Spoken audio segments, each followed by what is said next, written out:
Hello, Star Wars Galaxy of Hero players. This is Antitesh Ordo. Today I'm going to be continuing on with my missing faction tag series, or missing tags series for Galaxy of Heroes, and I'm going to be talking about the Empire and Imperial troopers.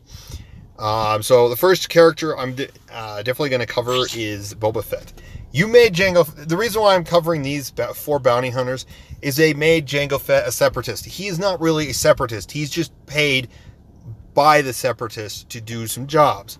And at that point in time, they decided to do that. Specifically, they decided to go ahead and, make Jango. They probably also need to give separatists another character to work with. So they made Jango Fett one. They could have done that with SWGOH. I don't know why, but I'm saving that for the separatist video or another video down the road. But yes, Boba Fett does deserve to have the Empire tag. If they're going to do that with Jango Fett, why didn't they do that with Boba Fett?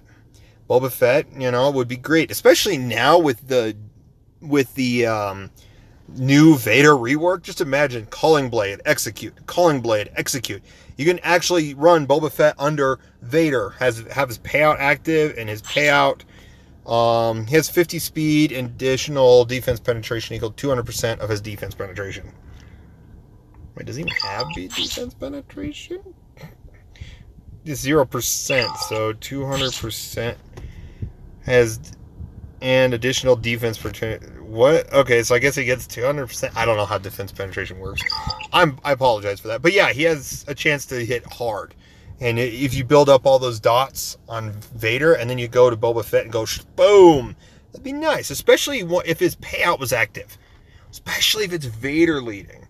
If it's like Vader, Thrawn, Tarkin, Palpatine leading, Vader or Boba Fett should definitely have his payout active and just douche.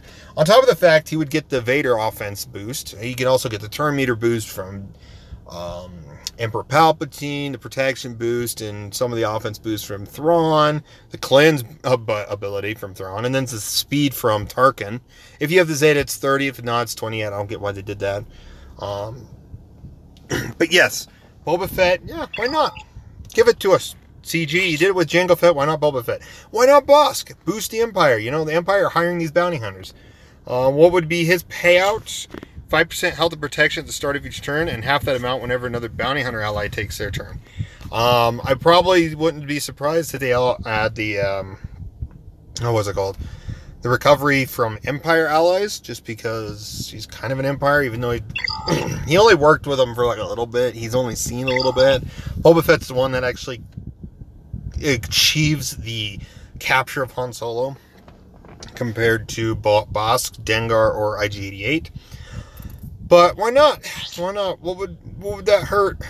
Here we got Dengar with his mini mind mayhem, just getting damage over time, gain stealth, crit damage. He inflicts thermals.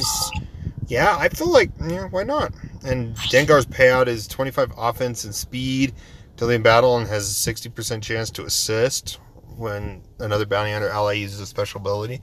Maybe they could do 40% for Empire, but still, it wouldn't be too bad. It's not like I don't feel like he's an attacker anyways. I still feel like he's a support. They could always change that, but it's whatever. Dengar definitely could be a Empire for sure. Like these last two, I feel like Bosk and Boba for sure. Dengar and IG-88, why not? Because it actually gives them some more viability. IG-88 also does stuff with, I think his AoE, no, or is it basic? No, it's healing. He does inflict healing immunity.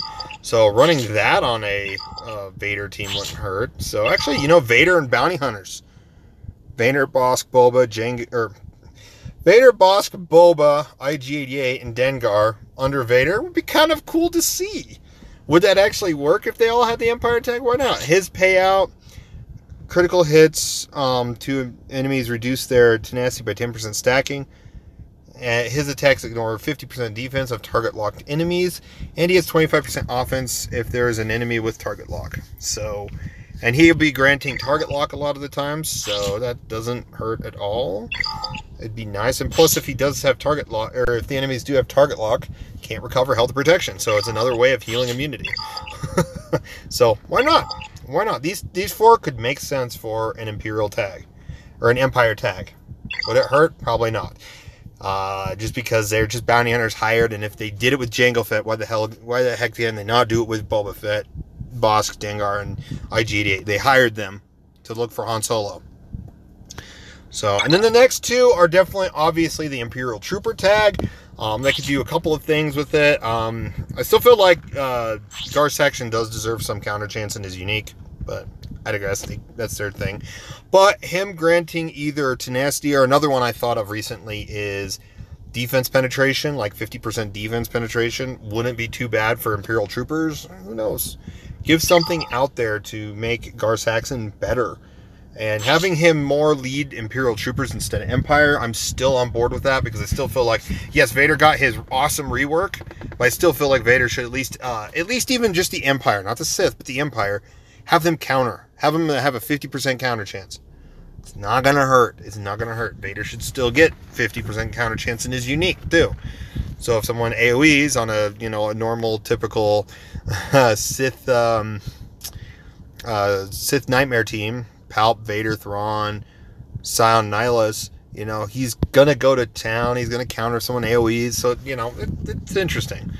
But, yeah, I feel like Gar Saxon having a little bit more oomph to the Imperial Trooper faction would be nice. You can actually separate Gar Saxon, Imperial Troopers between Gar Saxon lead and,